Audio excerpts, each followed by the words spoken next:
everybody. I'm so grateful to have the opportunity to meet you again and to share a few observations and ideas, which I hope you'll find stimulating and useful. I want to, before proceeding, thank Pam and David for giving me the opportunity to be here today, and also for pushing my technological abilities to another level. So I did not know we could do things like this. I'm grateful to you for that too. Thank you very much. I want to thank all of you for all you do to promote safety, mental health, and healing at home and in the community. For over 40 years now, you and a nationwide network of committed service providers for Abusive Partners have become one of the most important components of our national, state, and local systemic response to domestic violence. And please make no mistake, the current systemic response to IPV would not work without you. It would not work without your persistent commitment and contribution to protect adult victims of IPV and their children, your persistent commitment and contributions to hold abusive partners accountable for their actions, your persistent commitment and contributions to teach abusive partners skills and strategies to develop relationships free of coercion and domination. And without your persistent commitment and contribution to work with other parts of the system, like shelters for survivors, the court, probation officers, child protection services, mental health specialists, and others to curb and end intimate partner violence. Over the past 30 years, I have been blessed with the opportunity to sit at the table with many practitioners and victim advocates working to improve the quality of programs and be more effective. I have also been blessed with the opportunity to sit at the table with DV researchers working to understand the correlates and causes of DV and generate research-based knowledge to help us prevent and intervene with IPV and abuse. Although the conversations in these tables are qualitatively different from each other, my role has been the same. I have tried to, one, to help practitioners and researchers be more responsive to the needs of our families and communities in distress. Two, I have tried to help them make their work more impactful to promote safety and well-being at home and in the community. And three, I have repeatedly invited them both to attend to the individual suffering and the toxic individual relational and contextual factors fueling this distress. Thanks again for giving me the opportunity today to nudge you in this direction and for the past 30 years, helping me be a better man, a better husband, and a better person. So today, let me just move this. We're gonna be talking a little bit about, I'm gonna present to you a perspective on the evolution of programs for perpetrators of domestic violence. And I'm not a historian, this is just a perspective that I found useful to make the case, to argue for more comprehensive and dynamic systemic response to domestic violence, and to present to you a vision for the development of what I'm calling domestic violence solution networks. For some of you, that might be a familiar term because in conversations here and there over coffee and across the podium for the past 10 years or so, I have dropped it. I have talked about this, and David was graceful enough to say, listen, let's bring it back. Let's have a conversation this now. The moment is now. So thank you for that. So let's look, at when you look at the way I look at programs for abusive partners, we have been on the road to safety for over 4 decades. And the metaphor of the roads is going to be an important one in this talk. So just bear with me. But we had the social movement dirt road of the 70s, the DV criminal justice highway of the mid 80s, the evidence-based side roads of the 2000s, and the mental health turnpike of the past decade.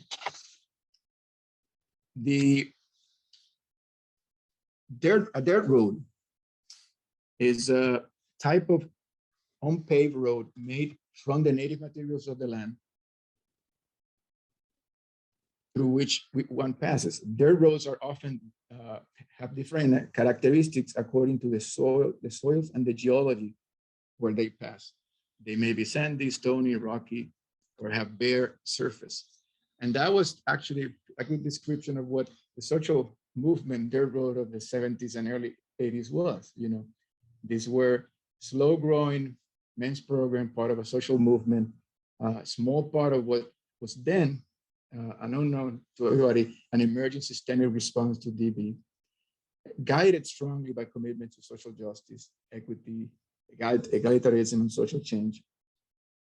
And with that strong awareness from everybody in the field at that time that there were important systemic forces at play that were really affecting the life of our families and leading people to live violent, make violent choices.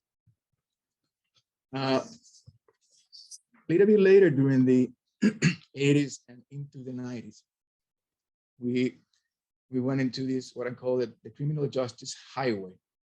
A highway, for those of you who haven't looked at the definition, is a leading government-owned way, which is specially constructed to carry heavy traffic through long distances. And to me, it seemed like a very fitting description of what the criminal justice interventions were designed to do. During those times, we were experiencing in this nation really an epidemic of death and violence among youth and members of minority groups.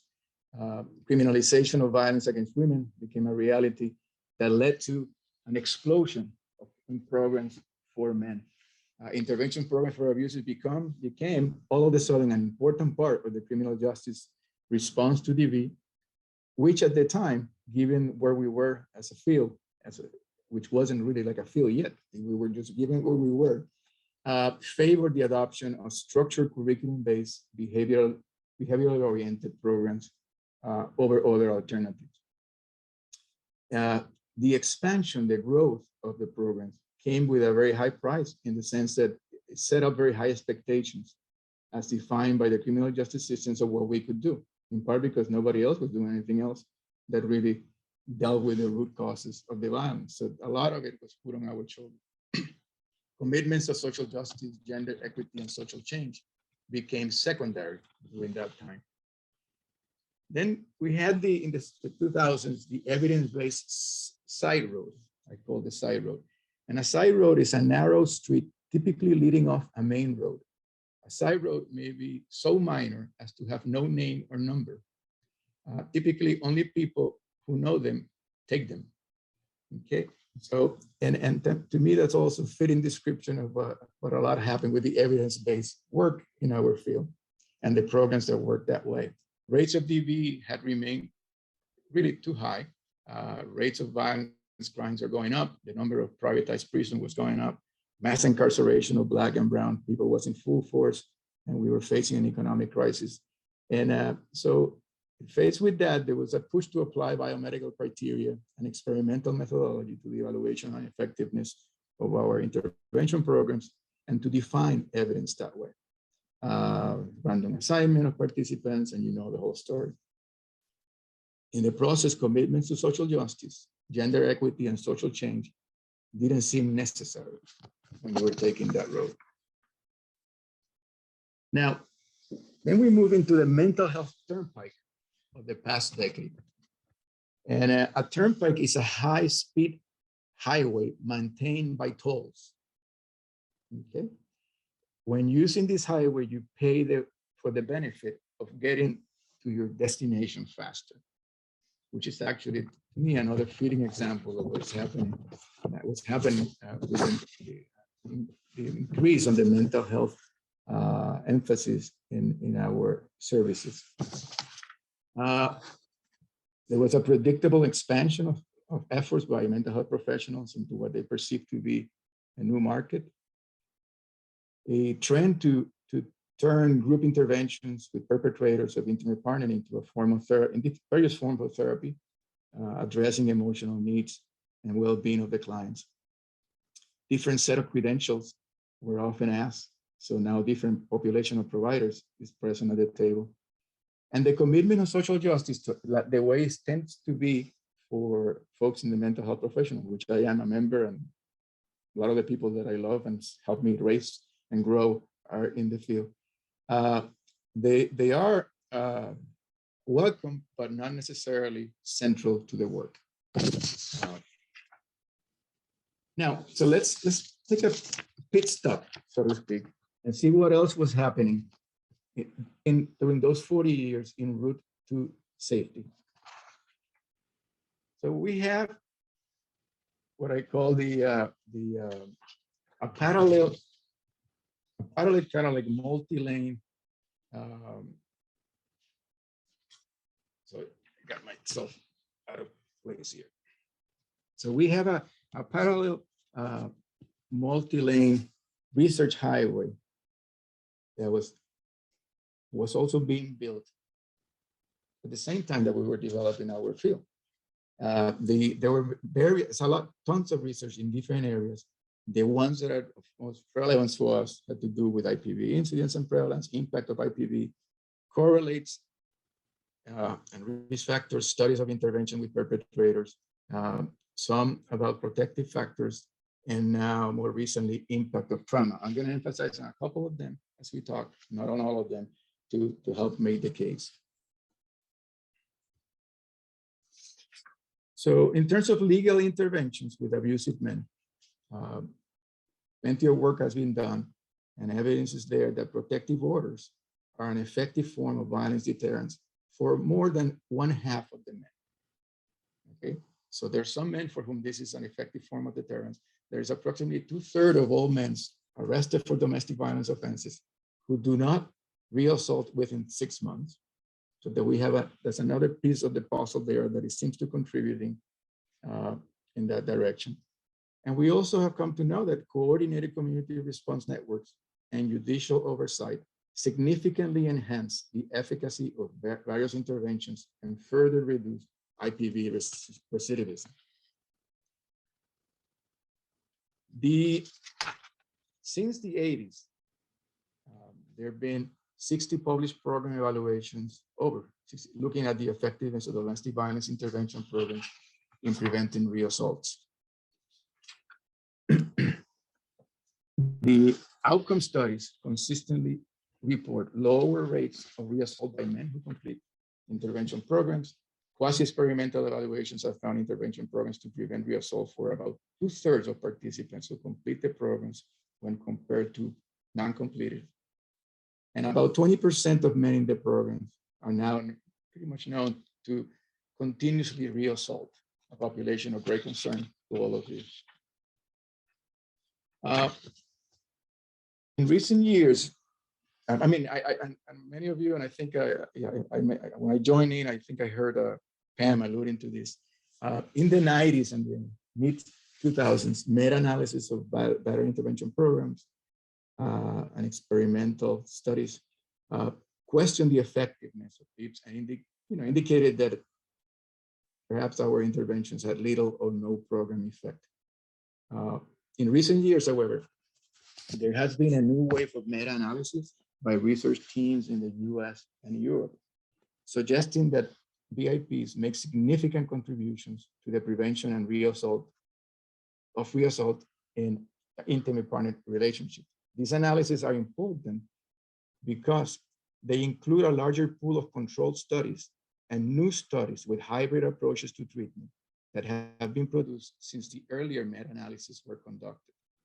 Included in this new group of studies are evaluations of programs designed to better address comorbidity issues, for example, like substance abuse and trauma, and high dropout rates known to affect the effectiveness of BIPs. In 2019, Chen and her colleagues reviewed 14 studies, including treated and untreated comparison groups.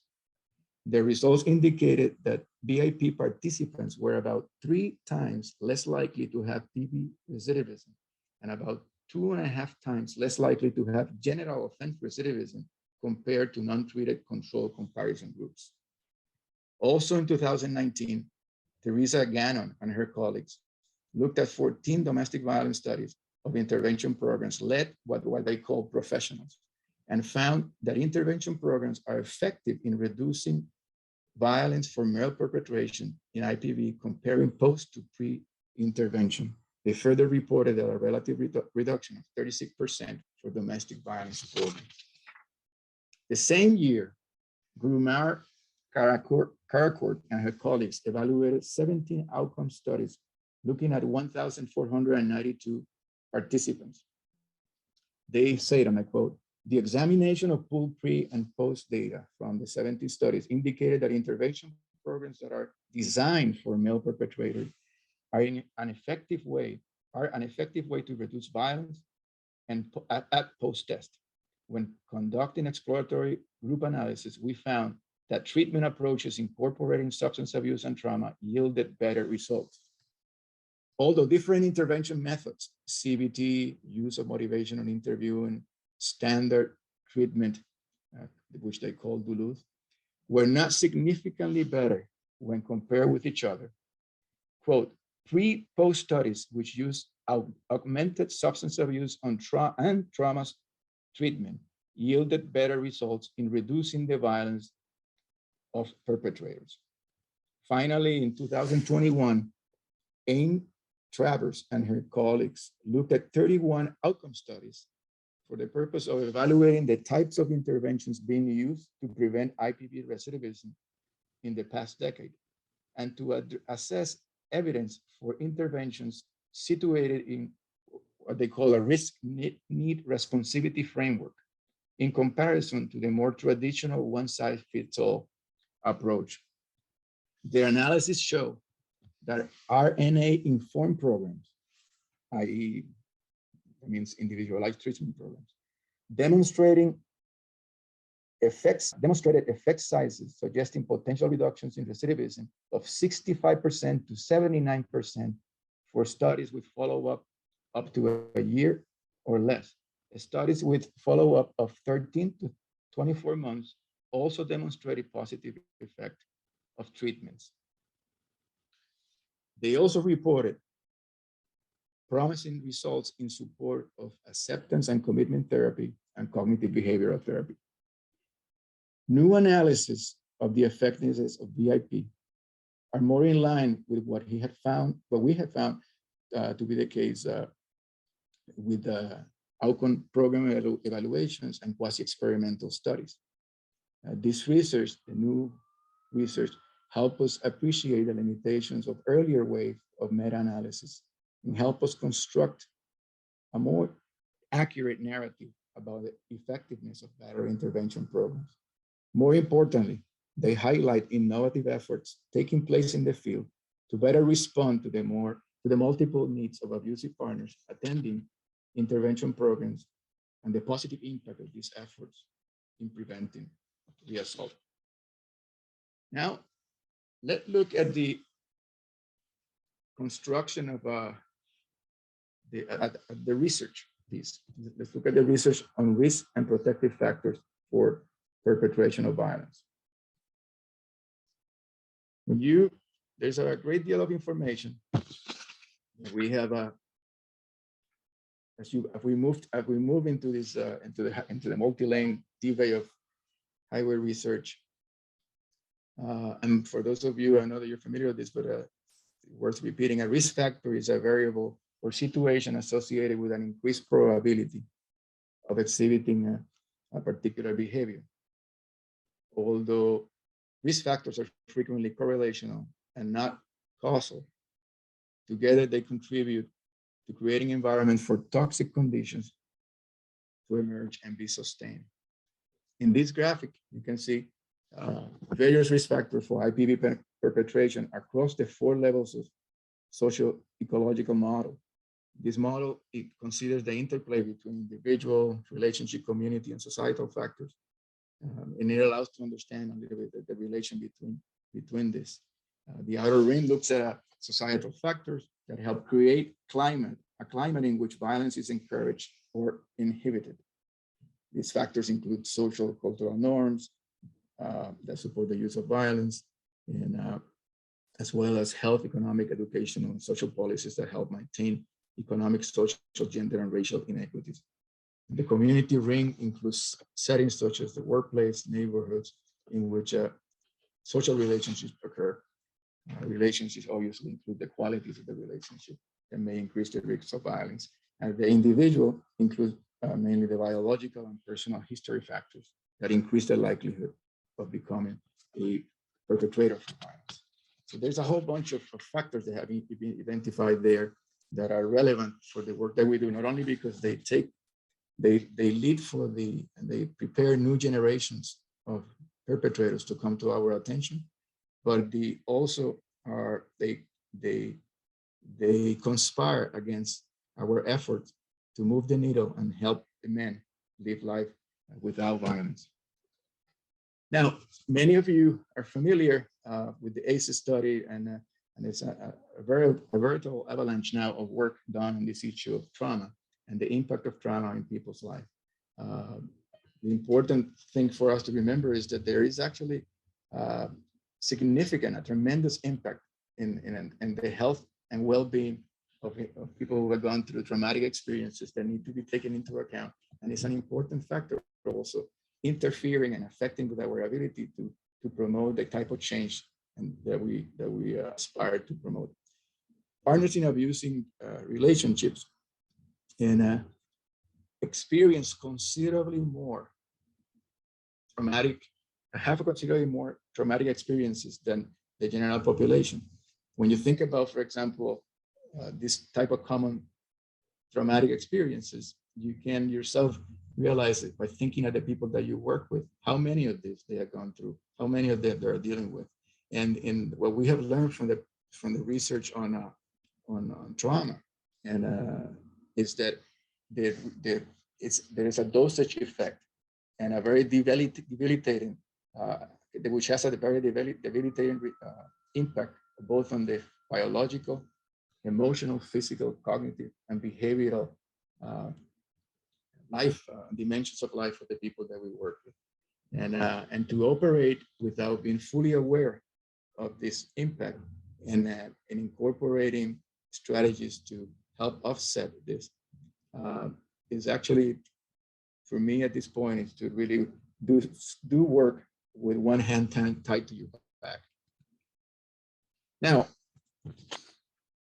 fortunately, there is a wealth of information from the fields of psychology, public health, sociology, criminology, resilience science, wellness studies, critical race theory, and even urban planning, pointing to the importance of building enough strength to protect people from risk, and in reference to our graphic, help tip the balance away from domestic violence and towards safety and wellness.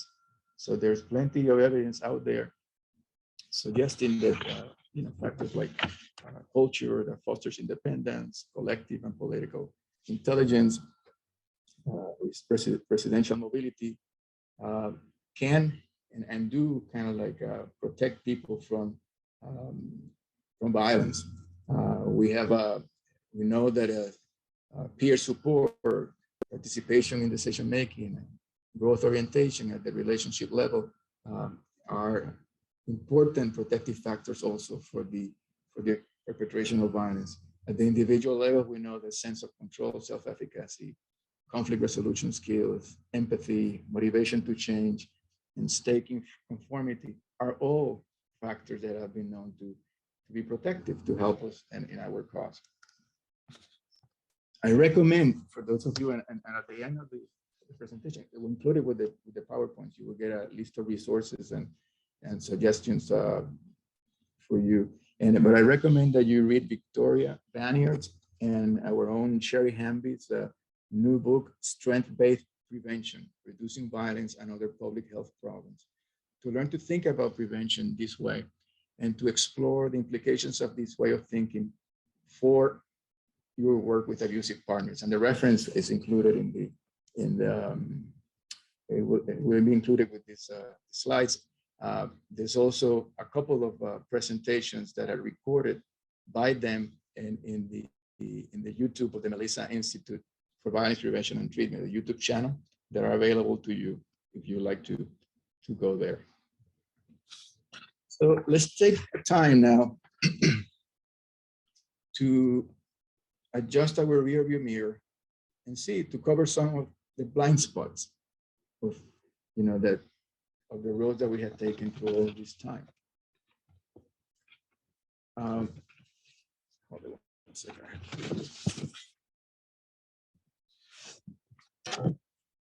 So I think it's important for intervention programs for abusive partners to, based on the research and what we know, that to improve our ability to engage male perpetrators in the change process through individualized treatment planning and trauma-informed wraparound services to address both organic and social barriers to change. We can no longer really proceed without really attending to those other debilitating factors that are really, and conditions that are affecting their lives and the probability that they would make the right decisions as they move forward. We need to support the operations of intervention programs as part of our coordinated community response system. The data is there. It's, again, no longer sustainable not to really be involved in this effort, and in that way really create systems of accountability that are more effective and safety that are more effective in our community. We need to improve services for men by promoting the development and the integration of practices that really attend to the needs of specific cultural and ethnic groups. The issue here, and I didn't review the research for this, but is that in order to, the motivation to change and the ability to engage participants, men, in the programs also has a lot to do with the level of resonance and dissonance, if you will, of what is being presented and their cultural background, traditions, and preference and norms. So to the extent that you intentionally do this in a diverse society like we live in now, it's essential for me that you do that so that you at least give them a chance. Remember, the longer they are, the men in program, and the more the men complete, the more significant the impact that you have in their lives. I think we also have to rethink and expand the roles of that intervention programs can play in efforts to eliminate IPV. We have done well by assuming primarily a social control role, and we are doing much better now also by understanding that we can also heal some of these men. And I think we had to also go back to the idea that we are also agents of social transformation and should create structures to do so. Okay.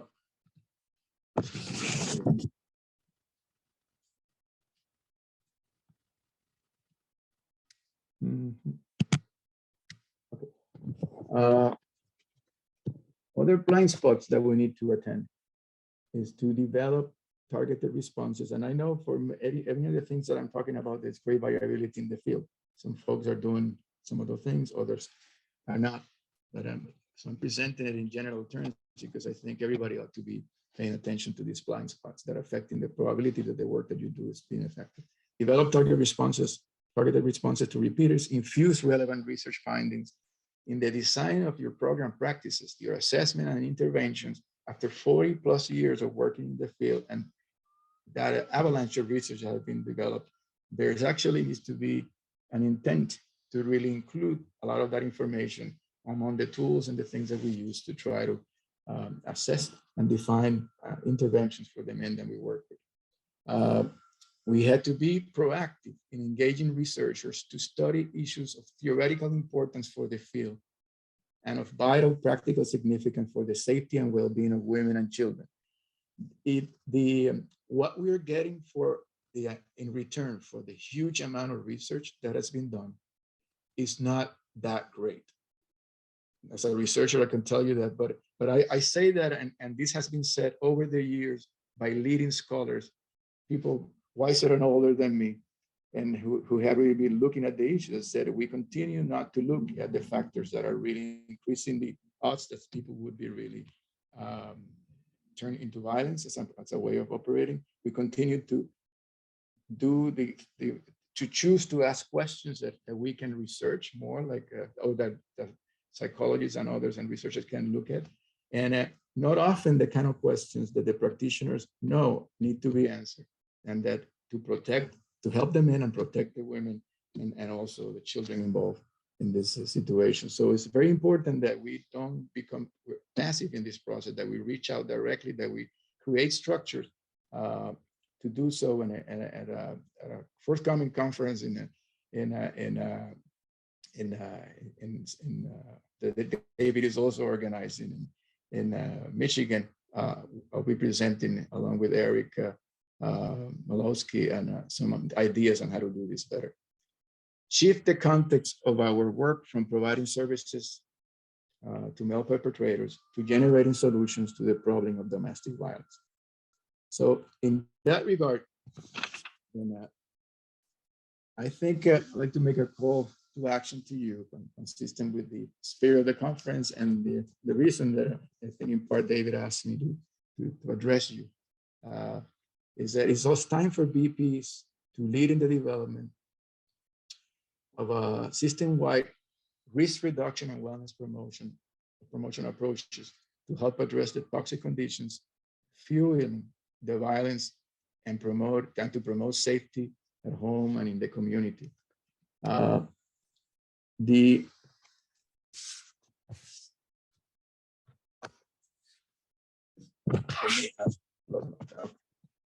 So from my perspective, beyond strengthening the operation of your programs by addressing blind spots, programs for abusive partners have reached a level of maturity and importance in the systemic response to IPV that affords you, all of us, an opportunity to exhibit foresight in this regard and take the lead in developing innovative efforts to promote safety at home and in the community. We all know the good work that you do in the programs, but we all know that that work does little to solve the problem of domestic violence. Unfortunately, new cohorts of potentially abusive partners are being primed to perpetrate violence each day. There will never be enough BIP programs, enough intervention programs and services for abusive men available to make a significant dent in this reality. There will never be enough providers to make a significant dent in this reality. From my perspective, BIP leaders can help promote or potentiate the effectiveness of their work with abusive partners and better realize their aspirations to promote safety at home and in the community by strategically linking their work with the work of other local, national, other regional or national organizations working to promote safety at home, schools, and in the community. We know that there are important links to among forms of violence, such as child abuse, dating violence, bullying, young violence, youth violence, gang-related violence. As the renowned violence prevention expert, Deborah Patrow, has said, gang violence is connected to bullying, it's connected to school violence, it's connected to intimate partner violence, it's connected to child abuse, it's connected to elder. It is all connected. And these are low-hanging fruit potential collaborators for us, people that we need to ally with in our efforts to make our communities, our homes, our schools, our life safer.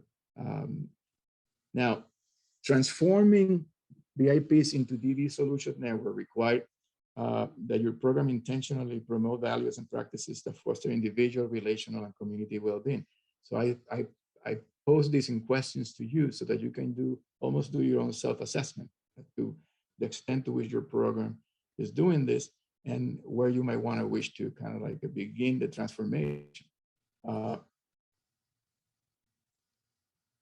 Let's start with this one, since the other one is the protection. So is your program doing the best it can to protect the safety of women, children, men in the community they live in? Is your program doing the best it can to prevent the reoccurrence of violence and the development of sexist attitudes and toxic conditions that foster DV? Is your program intentionally promoting value practices and policies that foster individual, relational, and community well-being?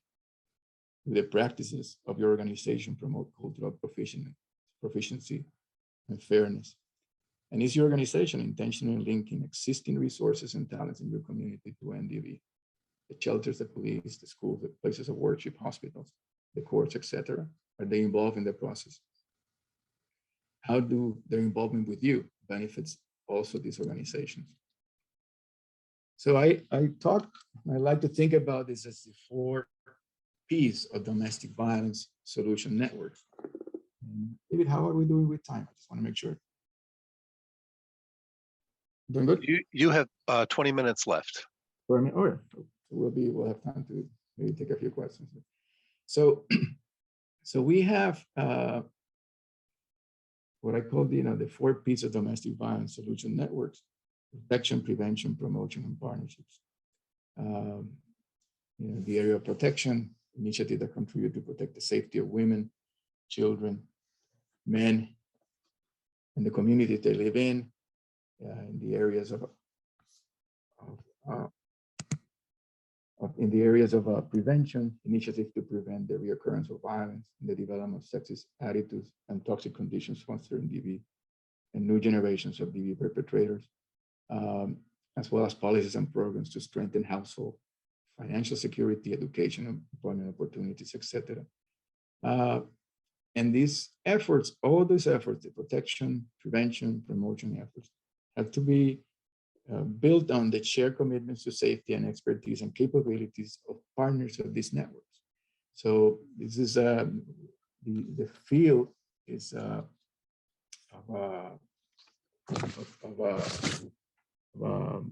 interventions. Folks in the field for intervention programs from that have for years worked and built extraordinary skills to work with others, and in particular in response to the services and to the need to protect and promote the safety of victims and children and families involved with IPV.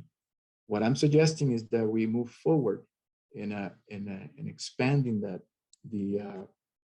expanding our efforts into intentional efforts to promote societal norms that protect violence against women, as well as to strengthen, the different aspects of our social life that are really hurting our men, to improve the physical and social environment by addressing conditions that give rise to violence, working on relationship at the relationship level with parenting or family-focused prevention programs. Again, these are things that are known to work, things that exist out there, and not all of which really are within the realm of expertise of what we do in battering intervention programs. But we, as catalytic agents, can really create systems that help all of them together have a better result than what we have accomplished separately. So the idea is to really create a structure where the DV solutions are really the focus, where we're working on the root causes of many of this behavior and in an intentional manner. Now, in the words of George Albee, who I had the pleasure of, he wrote the preface to my book in 2007. George Albee, for those of you who don't know him, was a renowned community psychologist, and this was the preface to my book was the last piece that he wrote before he passed away. It says, as one step steeped in the culture and values of public health, I must not the long-held public health dictum. No pathological condition has ever been eliminated by intervention with individuals one at a time. In other words, no disease or disorder has ever been treated out of existence.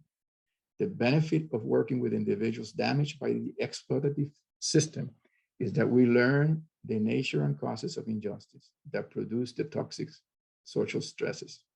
Then we must move beyond treating individuals to unify efforts to change the system. And this, I think, is where we are in the field right now. It's that we have you have several reference resources there, but this is, I think, the time is right for us to consider to really seriously consider moving in this direction, not really to add more work to what we do, but to really potentiate the effectiveness of what we do. because you all know that you work very hard on this, but the problem doesn't get resolved because it isn't about working with a hurt individual. There are a lot of conditions that need to be addressed. And in the absence of a clearly articulated plan and strategy at the highest levels, then I think we are the ironically, even though we've been the most forgotten piece on the system in terms of support, for and financial support, we are probably the most capable to assume lead in this area right now and serve, as a catalytic agent to promote the kind of changes that we want to see happen. And thank you. That was my presentation, and I wanted to exhort you to go this way.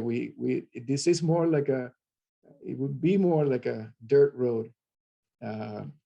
Again, it's kind of like something that at the local level will look a lot like the surface of the streets where you're at, not really in a prescribed way.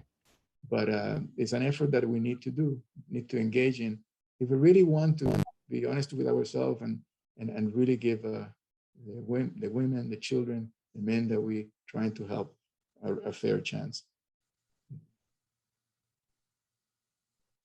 So how do you want to proceed, Dave, now? If you have questions, please go ahead and feel free to raise your Zoom hand or put it into the chat. I can call on you. We can unmute you if you'd like to speak, or I'm happy to speak the question that you put into the chat. Etiony, the concept of the domestic violence solution networks is intriguing, and I'm just wondering if you can talk a little bit about how you came up with that idea, because you and I have been talking about that for a number of years, and I'm so glad that we're taking it back off the shelf. Yeah, well, yeah, I have learned when I went to school, I learned that it took about 10 years for ideas in the field of social sciences to get to the field and resonate. And I thought, that cannot be true. But believe me, everything that I have, if I wrote the things that I wrote 10 years ago are the ones that people are calling me now to talk about. And this is one of them. And so, yes, for me, it was, I remember I've been an observer of the field. I've been a supporter, I've been a researcher looking to try to equip people in the field with the tools to the best of my ability and to try to translate, as well as to do the same with the researcher, to try to really help them understand each other and how what they're doing is helping or not the communities and the women and the men that they're trying to assist. For me, the level of work that I saw in the happening in the field, the diversity of the work that I saw, the quality of their work, some of which we ended up putting in the first book the book that I wrote with Fernando Medeiros, working with men who batter intervention and prevention strategies in a diverse society. That was the first time that we really put it there and I said, listen, forget about this one size fits all model. We have a richness of programs there. We have people who are doing exciting things. And it was early on for many of them. They said, the important thing, we need to take steps to really enrich the work that they're doing. Now, even with all that work, and as a community, as a psychologist myself, and I had been speaking about this issue in the field of like mental health in general, and it doesn't matter how much work we do at the individual level and how gifted and talented we are. What we do to transform, to heal at the individual level is not necessarily sufficient, and it will never be sufficient to really change the conditions that are the toxic conditions that are making more and more people hurt, so it's been my call in life to try to see how we can do this. I thought that our field was undervalued. The role of battering intervention programs was grossly undervalued by people in the network and in the systemic response. And knew years before there was a lot of data, not the data that we have now, that the data was pointing in the right direction. And that what we were doing, in spite of the fact that we didn't have any kind of support or significant support, was really important. So I don't know if that answers your question, but It does, and thank you. I'm putting a note into the chat to let you all know about some of the things that are coming up. Um, um,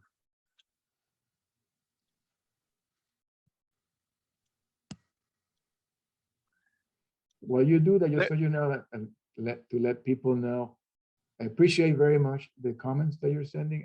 I don't, just so you know, I am a, I can focus on one thing at a time, so I chose not to have the chat open while I was speaking, because I would, the conversation would be very different if I did that. So I appreciate your what you're suggesting, the things that your comments. I'm sorry that I don't have the skill to go through all of this while I talk. In the next time when I become more like David, I'll do those things. well, that's, it's okay. We're going to give everybody your home address, and they'll be lining up in front of your house Yeah, to ask you questions. It's included on my phone, which is my work number, is my cell number, as well as my email address is there. So if you have reactions, comments, and things, obviously there's so much. I'm trying to cover like 30 years of work, of ideas in a few minutes. So I'll be happy to provide more resources to anybody who wants. Well, you're doing that very well. I do want to let you all know we've got 6 minutes before we move on. And I know this is probably a new platform for many of you. And I want to let you know there is a break expo. It's kind of a break room where you can go during the breaks. You can go there during the lunch hour. If you want to meet with other people and chat with other people, that will be open. Once this session ends, you'll be going into the next session, which is the first panel on BIP models.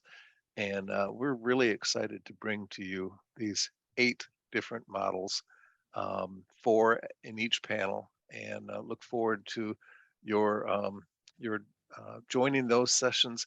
Etiony, the book, there's a question in the chat. What was the title of the book about BIP? Okay. Oh, you got it. Okay. And it's a book that it speaks to the issue to the value of reaching out directly to researchers. And this is actually a historical footnote on the conversation. But Fernando Medeiros, who I had heard, I was a young psychologist at Harvard at the time, and Fernando Medeiros came in to give a talk and talked about research in part of the talk. And I questioned a number of the things that he did, like researchers would tend to do, and people, in this adversarial way that we tend to do things.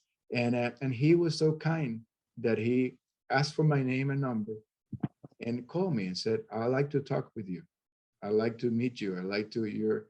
And not only that, he said, "If you want to join me, on Friday, the government is taking a lot of Latino leaders to Washington to talk about violence in Latino communities. And I think you should be there." And I think he asked for funding. They took me there. I went there. Anyhow, and then from that came the National Latino Alliance for the Elimination of Domestic Violence, from that group that I led then for a few years afterwards. But Fernando was the one who come to me. He was the one in the field who said, "Etiony, there's a lot of good stuff going on out there. There's a lot of good stuff. And maybe we should go and evaluate, maybe we should go." And I said, before we do that, how about we just document what people are doing? And that what that book was about. So you have there one of the first documentations of Julia Perilla's Camino Latino. You have one of the first documentations of the word of image in Denver, I think it is. So you have some of the foundational programs that were really, are quite advanced in what they were doing. But that was because him as a practitioner took it upon himself to reach out to me and said, "We need this. We need this." And this is actually, I think, is a good example of what I think you all can do in a systematic way. Etiony, one of the questions that came through, I also sent you an email on this, was asking for your citations of some of the statistics that you Yeah. mentioned earlier in terms of outcomes. They And are we, they are in the they are in the in the reference in the blue. There is a section. Let me see. Are you still in the? Do I still have you? yeah, you're still screen sharing. So if you do you have Yeah. a page there? So, Okay, so when people get yeah, this handout, they'll yeah. have the Yeah, so references. see, all of everything that I said and more is here. I also included the website for the Melissa Institute, where we have tons of information that people can download for free, including a copy of a free copy of Donald Mackenbaugh's book on Roadmap to Resilience. And I just want to just give in a word about our institute. What we specialize in taking research-based knowledge and evidence-based practice to the field, and to people, to educators, to professionals. And during the pandemic, we have had the fortune of providing services and accessing our material for over 40,000 individuals for more than 120 countries. So it's a really good repository of information for folks. I know, David, you helped me promote some of the events that we've done. And so I encourage you to do it and to go and take a look. Sherry Hamby's and Vicky Vanier's book reference is there too. And so everything pretty much that I could imagine would be helpful to you, I included there. Okay. Thank you, Etiony. Everyone, we've got 4 minutes. You can go into the lobby, you can go into the expo, and the next session will be starting shortly. Thank you so much for joining us today, and we look forward to our next session. Etiony, thank you ever so much. Yeah, I think the contact information for one of these is at the bottom too. I think that the last, just so you know, when you get the slides, there'll be the contact information will be there. Wonderful. Pleasure. Thanks for having me. Have fun.